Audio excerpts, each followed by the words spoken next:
All right, it's time for us to begin. Glad to see you all here. The last two Sundays we've had tech difficulties, and we're kind of having one now, but I hope I'm working through it. So I hope we're able to get a recording of today's lesson. So let's review really quickly just a one-page summary of what we talked about last week. We were talking about the qualification that says a man has to have faithful children. So we had a good amount of discussion on what the idea behind faithful is. The Greek word pistos means faithful, reliable, or trustworthy. It does not mean saved, okay? It means these things. And a perfect example of those qualities is Joseph. So we're looking for basically children that have been raised in such a way that they will do the right thing even if their mom and dad aren't around.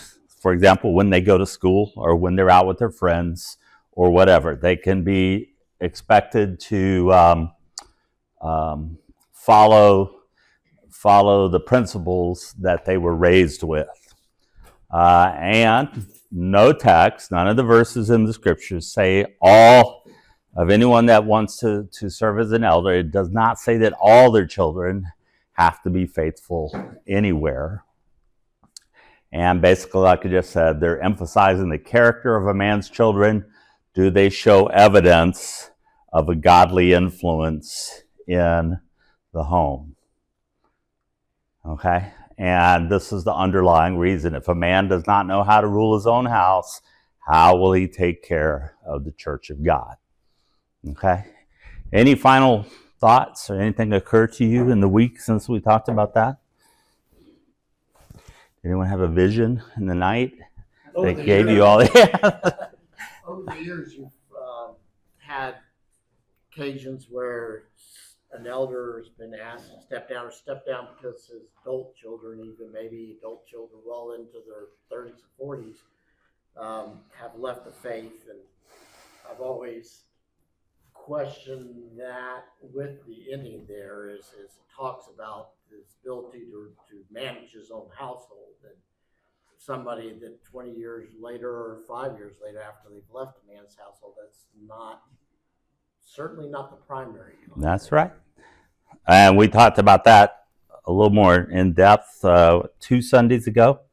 When a child leaves your home, they're not under your authority anymore, and you cannot tell them what to do. There was a time that my daddy was being considered for elder at their home church in South Georgia. And there was a lot of discussion because of the word children. He didn't have anybody but me. Well, that's where we're going today. Oh, is it? Okay. It is. Okay. But they did eventually Okay. put him in. Yeah, that's our next step in this little journey here is to figure out what that means. But just as a counter argument, isn't that kind of the point?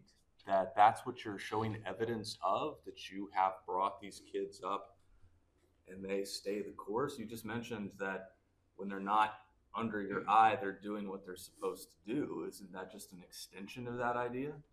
And I think further about Eli's sons. And Eli was sternly taken to task for the behavior of his sons, even though they were adults and Eli was an old man.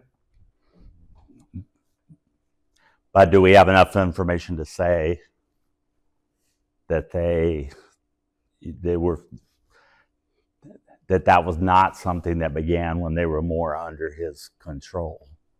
Does that make sense? Were they always wayward, or did they become wayward after they moved out, so to speak? But aren't both reflections of that's why he's held to account before God. Okay, but then on the other hand, we have talked, and I got it up there. Now for him, I guess it was all his children. All his children went awry. So someone might look at Eli, I suppose, and say, maybe you weren't such a good dad, so therefore you would not be such a good elder. Okay? But we all know families that with multiple children that some of them abide by their raising and some of them go their own way. And that's the sort of the idea under discussion. Do we hold the ones that go off on their own, do we hold that against him and say he doesn't know what he's doing? Or is the one or two or however many that remain faithful, are they evidence of his ability to do it? And I think we made the point last week. Everyone in this congregation is not faithful. Does that mean we kick Brady and Phil to the curb? You know, and that's kind of the idea. Does that answer your question? I think if I can add, the proverbial rule is true that says train a child in the way in which he should go, and when he is older, he should not depart from that. And so from a general perspective, you would expect that same message to carry on with children of elders. But that is not an absolute truth, and that's where I have problems when you make that the absolute truth, that it has to apply 100% of the time. If a family can only have one child and cannot have others, does that mean that they're supposed to adopt one just so he can say he has children? Well, that's where we're going next. Once we wrap up this little so I don't know. When you and I had a discussion a while back, considering just you and your older sister, you know, my batting average is 50-50, right? So, but you told me then that you would, if my name was submitted, you wouldn't. I just find myself unsure about some of these things. I don't want my unsureties to hold up the entire congregation. Yeah. Well, and you know, when we get to the end of this, that's going to be kind of how we wrap up the whole study.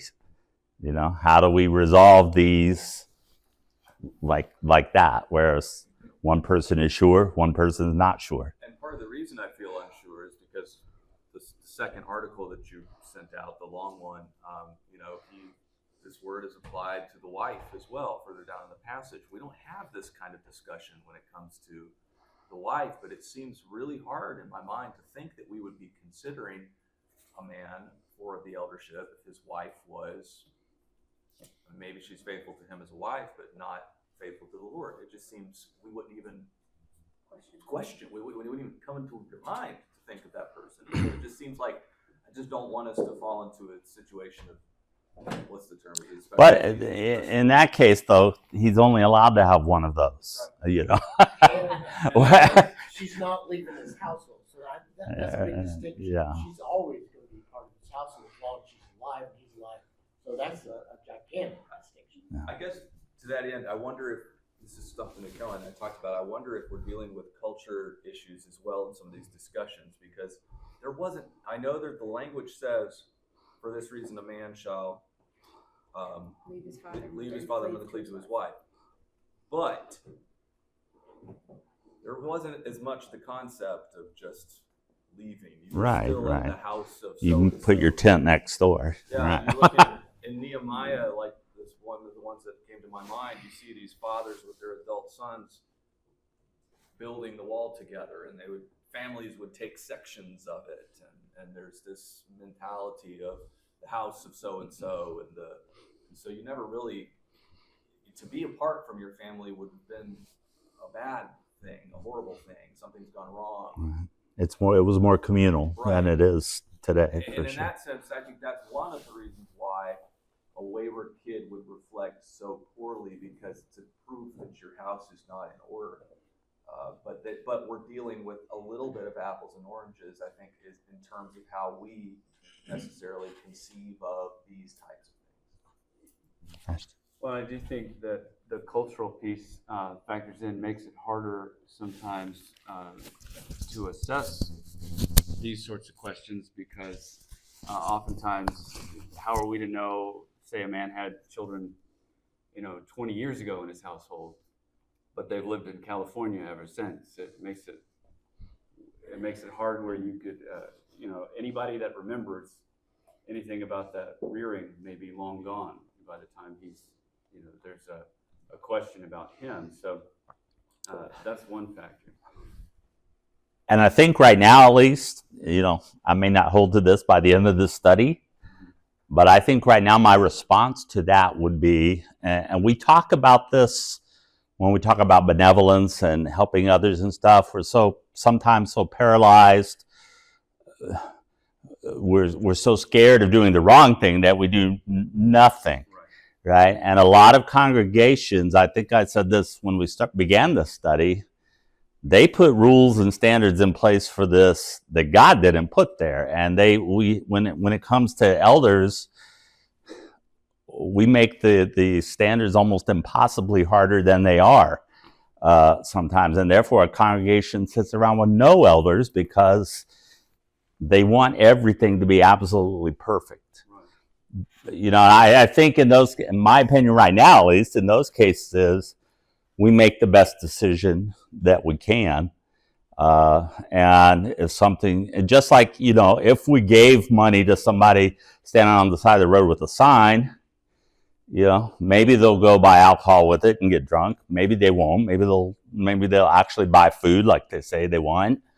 But if we learn that they did, in fact, go spend it on booze, then we've learned, and we don't do that again. If we learn down the road, and we haven't gotten to that yet, but we don't install the elders for life. And we're pointing out all through this, they're human beings. And if we find out later that maybe we made a mistake, then we say, sorry. I don't know how you say it. We don't need you anymore. Whatever. Well, another thought on the idea of one, bad apple being, I guess, sinking a candidacy, or however you want to phrase that. I do think that if there's a situation where a man showed favoritism in his household and he directly caused one of his children, to fail in this area, that it would definitely come into bear on his ruling his own house as well. That'd be a tricky situation to prove, I guess, but yeah, it would be. You and I discussed last week, and of a guy that I know. His grandfather was an elder, dad wasn't an elder, but an upstanding member of the community and a Christian. His son turned out to be an elder, and in the later parts of his kid's life, he left the family and walked away from the church. So at that point, who do you hold accountable? At that point, his dad, or no, I would hold him. Is a good question. Just like we pointed out last week, we can get the kids, we can teach and teach and teach till we're quite confident they've heard and understand what they need to do to obey the gospel.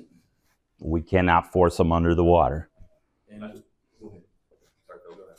And with like we discussed before, children at home have two people influencing them to the positive constantly. When they leave home, they have zero. So it's you have to stay on top of it. And even when they do leave home, it's a discussion that you have with them regularly. Or I do. Just a thought that probably should be understood, at least from my comments, is if to say that someone is not qualified for the eldership is not to diminish them in their worth or their service to the kingdom or anything like that. And I hope that if I make a comment that seems like it's negative, I hope people understand that that's what I believe. Like I would say Paul is a good example of that. Paul, for his family reasons, would not have been qualified for the eldership, and yet no one would gainsay the worth and value of Paul in the eyes of so many. And so sometimes it can just mean that we have a different function in the body. We're a different part of the body. The list, God gave some to be apostles, some teachers, some this, that, and the other. So you may come to the end of your life and not have qualified for the eldership, and it doesn't mean you failed.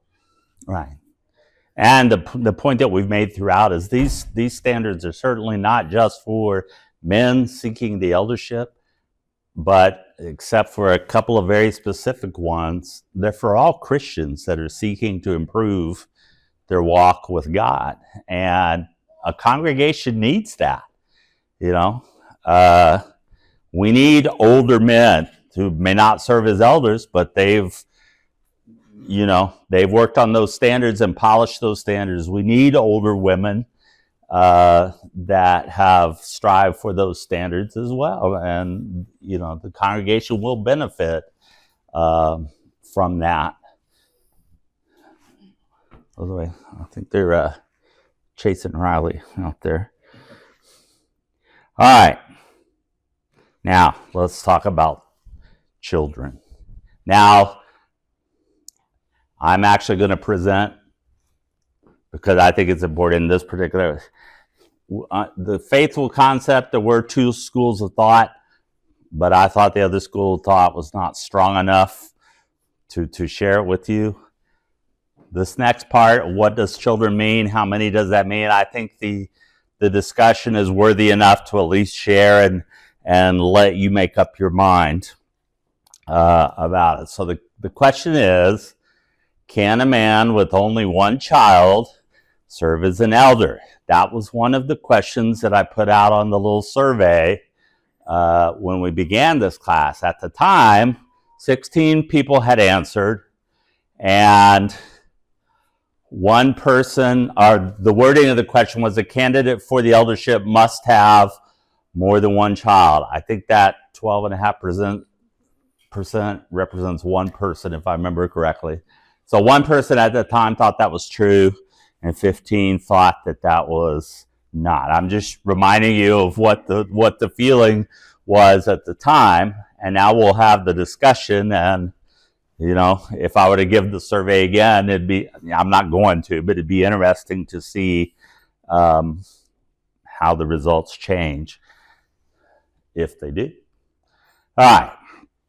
So I'll remind you again of what Titus 1:6 says: one who rules his own house well, having his children in submission with all reverence, having faithful children not accused of dissipation or insubordination. Okay? We made this point last week. This passage is really just talking about the behavior of the children. Are they under their parents and their father in particular? Are they submitting to his authority? Okay? The mention of children is only incidental relative to their character. The phrase dealing with children merely clarifies the kind of household over which the man rules. A household with children.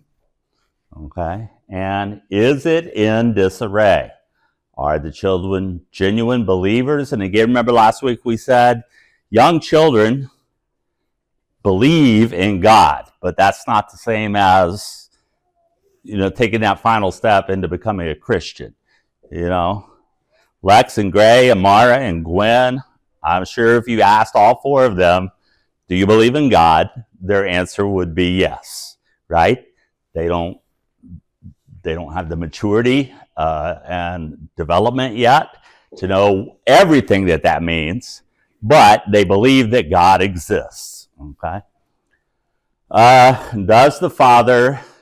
Do they manifest it in their behavior, and does the father command the respect of his children? Okay.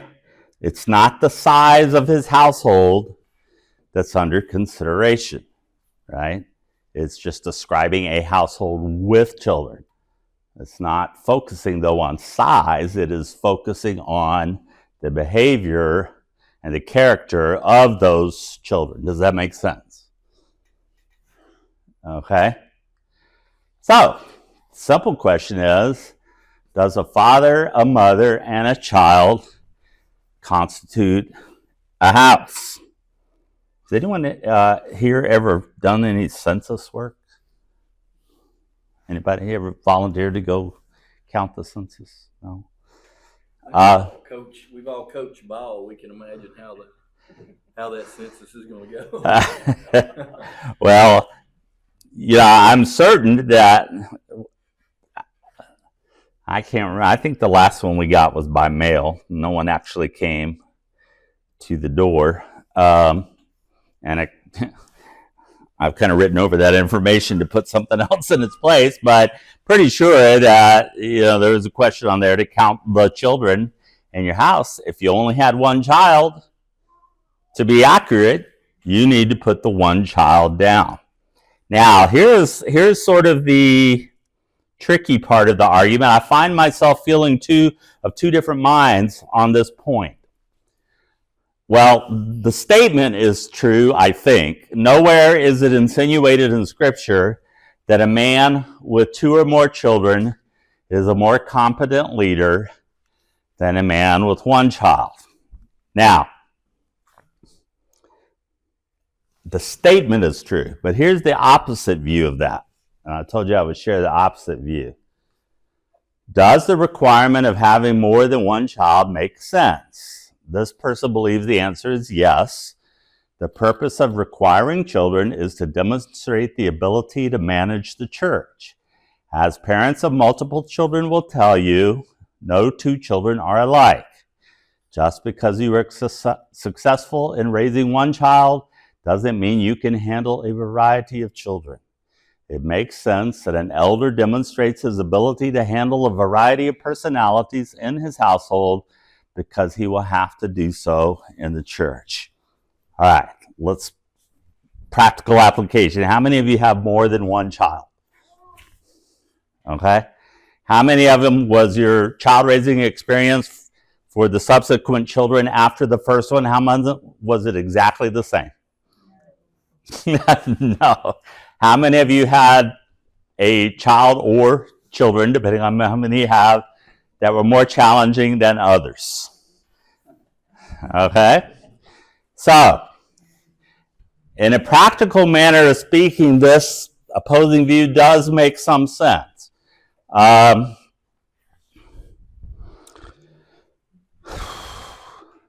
In a classroom, okay? I mean, a good teacher needs to have structure, okay? And they do need to operate with the concept of rules and policies and boundaries, okay? But a teacher will lose their mind if they think that every child that walks through the door is just going to automatically slide into each slot that they have pre-programmed in their classroom. But there are teachers that I've worked with, right? And they would say, my holes are round. And I don't care what shape those kids are. I'm going to pound them into my round holes. Guess how well that works? You know how well that works, right? If you tried to pound, if your first child was your easy child, your darling child, your child that said, I don't know what my parents complained about, this is easy, right? If your first child was the one that gave you those moments, right? And then you try to pound your second child into that, it's not going to work. Any thoughts or discussion on that? Now I haven't, I'm presenting 2 views, and I see a lot of worth in that opposing view. Jeremy? Well, I see the point that they're making. It's a good point, but you would, if a man had 6, faithful to the Lord, etc., children, you would be very impressed by that. But I think this is an example of sort of when we push analogies too far, or because the fact of the matter is that yes, the family might be the training ground for the eldership, but it's not the exact same thing. It's got overlap in the Venn diagram, and I think this guy's trying to make the overlap total. It is a different job to be an elder than it is to be a dad. Okay. They just have a lot in common, and so I think this is perhaps straining and putting burdens and finding things that I don't think it was necessarily meant to be found. Ashton? My thought is that you could have a random sample of 5 children that are relatively easy. That would be maybe kind of remarkable. But then you could have at the same time a household with 1 difficult child. And I don't really think that this accounts for, yeah, there would be variety, but that doesn't mean that you've hit on more difficult varieties just because you have a higher number of children. Statistically more likely, but not necessarily. And I hate to use this word because it used to give me sweats in the classroom, but the concept is there and appropriate. I had my rules, all right, but in order to make each child successful in meeting that rule, we had to do something called differentiate, right? So even though your rule at home is, I don't know, don't leave the table without asking to be excused or something like that. You know, you have children that they're going to remember that the first time you say it. They're going to do it every time. And then you have other children that, you know, like, ooh, a butterfly, right? And they get up to chase the butterfly away from the, right? So you got to come up. You don't give on the rule, but, you know, I don't know if I'm making sense there. But Kind of a counterpoint is, even with one child, it's not like your first instinct approach just automatically works. You already have to tailor your parenting, even if you only have one child. yeah. To the situation, no doubt, right? Whatever the new situation might be. Other thoughts on this? All right. Now, it is an opinion, because the scripture does not say it, that a person that raises 2 or 3 or 4 children is somehow a better parent than a person that only raised 1. That's just something that's read into the text by that people that want to make this mean multiple individuals. So, in Scripture, this is true. The word children is sometimes used when only one child is under consideration. For example, and we do that too. Does anybody in here just have one child right now? I think everybody's got one child. So when people ask you, do you have children? What is your answer? Yes, right? Yes. Your answer is yes. For example, when I was still in the service and we were living in Germany, we flew back and forth a few times. Jeremy was our only child. And the airlines would always say, when it's time to board the plane, they would say, families with young children, we'll let them board first so they can, you know, get settled down or whatever. We always stood up and carried our 3,000 pounds of stuff to the door, you know, and never once did a flight attendant say, you only have one child, you need to go sit down. Okay, so we understand that. We understand that practically. Here's a point, here it is from Scripture. Genesis 21:7, she, being Sarah, also said, who would have said to Abraham that Sarah would nurse children? For I have borne him a son in his old age. She mixed them up both right there, right? Did Sarah have children? Yeah, she had one child, right? But she herself said, and that's inspired, you know, recorded by Moses, right? And Sarah would nurse children. If it was a much more important difference, I think it would have said, who would have said Sarah would nurse a child, right? The Levirate law. This one's not quite as clear, right? What is the Levirate law?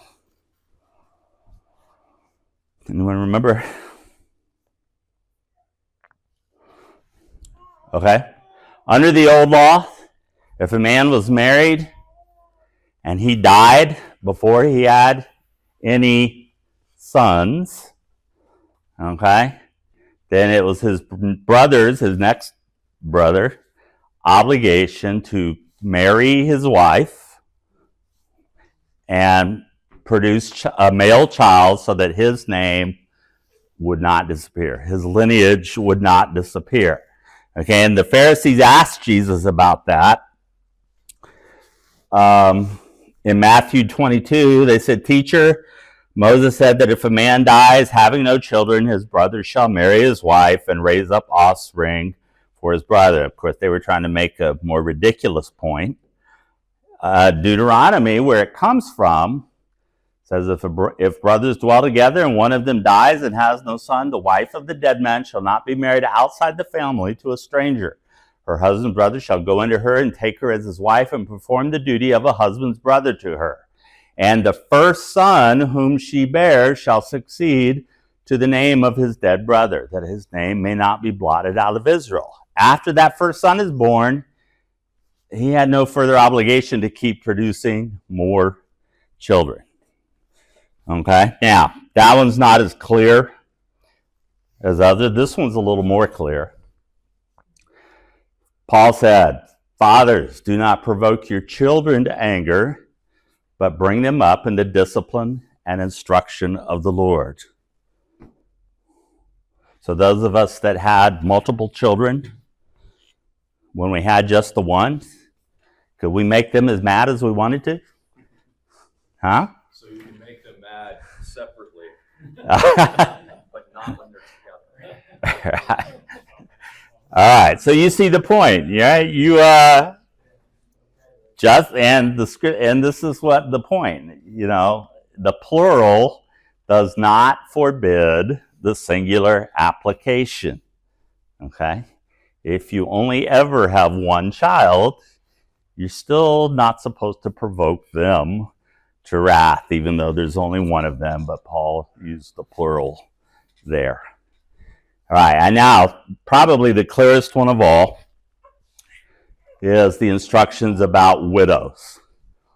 In 1 Timothy 5, verse 4, Paul wrote Timothy and said, if a widow has children or grandchildren, let them first learn to show godliness to their own household and to make some return to their parents, for this is pleasing in the sight of God. And again, this one's pretty pertinent because it comes from the same book or the same letter as the instructions regarding elders. Okay? Two things about this verse. Well, verse 10 says, having a reputation for good works, if she has brought up children, has shown hospitality, has washed the feet of the saints, has cared for the afflicted, has devoted herself to every good work. Paul said in verse 3, honor widows who are truly widows. So there's an exception, right? Or a qualification, right? Something defining about the difference between widows and widows indeed are truly widows. Okay? And again, verse 4 says, if she had children or grandchildren. So,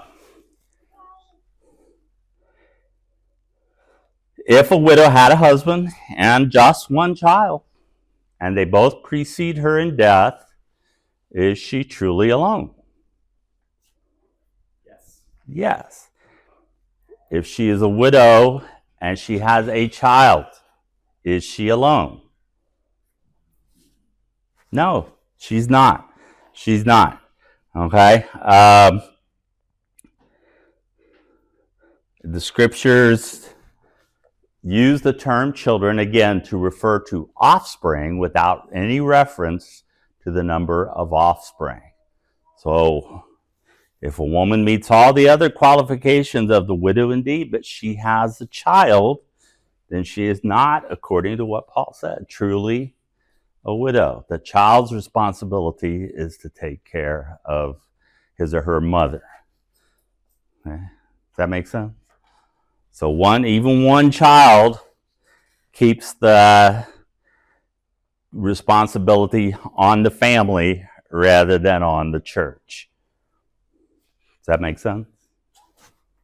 With a 2 or 3-year-old, Well, are they talking older? yeah, we could. I mean, If the child is only, unless it was like a really late accident or something, a woman, she had to be 60 years old. So unless she's 60 years old and has a 2 or 3 year old child, she still would not be. All right. We call her Sarah. We're getting close to it. Do what? We call her Sarah. Yeah. I think too, this is describing a situation that this is the only place that we ever see it discussed in these sort of formal arrangement type sense. And this is some sort of formal arrangement that we don't know a whole lot about. But nothing in this passage would forbid the church from being benevolent towards a person who is in an awkward situation with some of these. Right. It's just saying, let's not make this a formal lifetime arrangement. Right. And I can see the church stepping in and seeing her through her time of need until such a time as she is able to remove that assistance. Paul talks about encouraging people in those situations to remarry or to be with family or other types of things. The Grecian widows are an example. I don't know that was necessarily an ongoing forever situation, but it saw those widows through a time of need until such a time as the need was no longer present. Right. Okay, so again, when it comes down to it, you will have to make your decision when you're asked, when a name or names are put in front of you. I recommend you keep studying on your own, looking things up, reading other people's thoughts. But also consider what I said earlier in the lesson. Don't raise the standard higher than God has put it. Okay. So we'll just summarize here and we'll be done a few minutes early rather than start the next lesson. So I think we can summarize from what we've talked about. Preparations for the eldership need to start while men are still young. Okay, there are plenty of qualifications that we haven't gotten to yet. Okay, like apt to teach, right? That doesn't happen miraculously when used, right? It takes preparation. It takes study from a young age onward, okay? Thinking about a mate, I think that's the next one, yeah. Use wisdom and discretion in choosing a mate. And Proverbs 31 is the worthy woman, right? And verse 23 there says, her husband is known in the gates when he sits among the elders of the land. Young men, that doesn't happen with just any woman, right? You have to choose wisely in order for that to happen. Okay? You have to choose a mate that will help you make that happen, right? Who will work with you and encourage you, right? I like the thought that someone said, I don't remember who, if you want a Proverbs 31 woman, you need to be a Job 31 man. Okay. And finally, let God's written word be the guidebook for raising your children. And we studied plenty of that in Jeremy's class on Proverbs. So, any closing thoughts on this part about children? All right, next week we will... Sorry, the one that we haven't talked about, the people, maybe we can just take a minute to do it. What if the children have died? People will...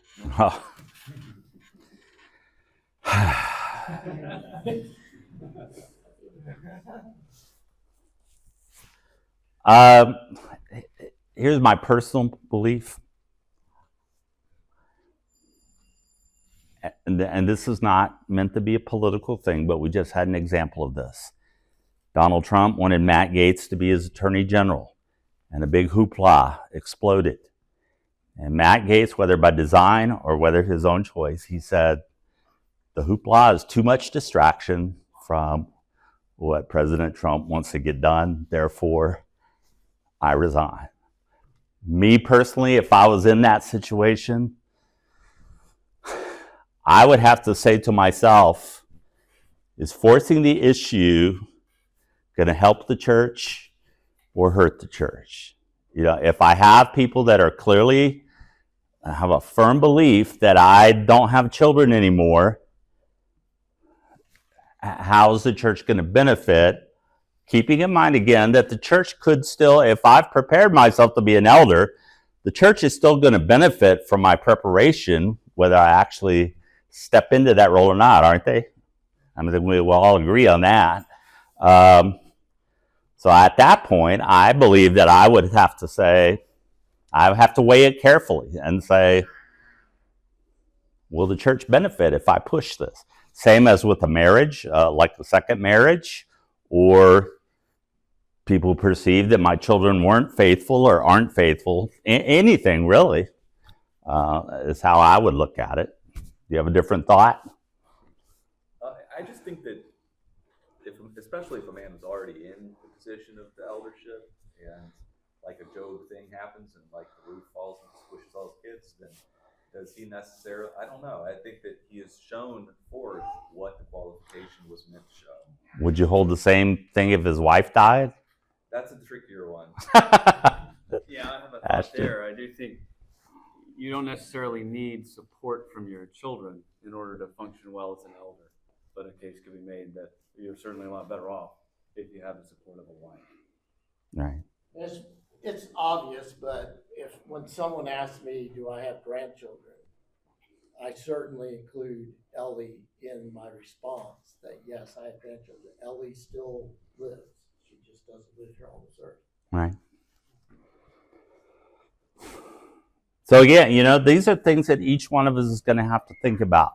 If and when a name or names are put forward and you think you have an objection or you think you have something that you're not quite sure about, first of all, who do you go to?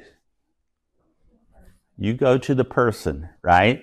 You go to the person and you talk, right? You don't accuse. You just say, I'd like to know more about whatever it is, right? And then once you have your information, then you have to decide, can I live with this? Can I submit, knowing what I know now, can I submit to this person, right? Or, so I can't answer every what if, but there has to be maturity on both sides, from the person whose name's put forward and from all of us who are being asked to consider them. I hope that makes sense, what I said. Ashton. If they're patient and humble, then they should be willing to deal with questions and concerns.